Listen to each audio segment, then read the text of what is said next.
Hey everybody, welcome back to my channel. Today is going to be a quick video. So if you're a type of person that doesn't make cover buttons all the time and you don't want to buy a cover button machine, then this video is for you.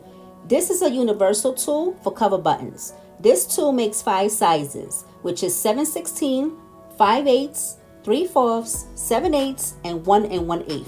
You can use any company with these sizes. I like to use Dritz. Let me show you how to do it.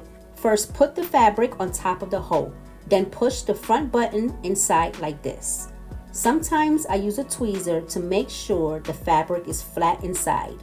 After that, put the back piece inside and put the tool on top.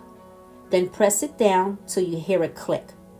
Take it out and voila, you have a button. You can also put it on the floor and step on it if your wrist hurts when you press it.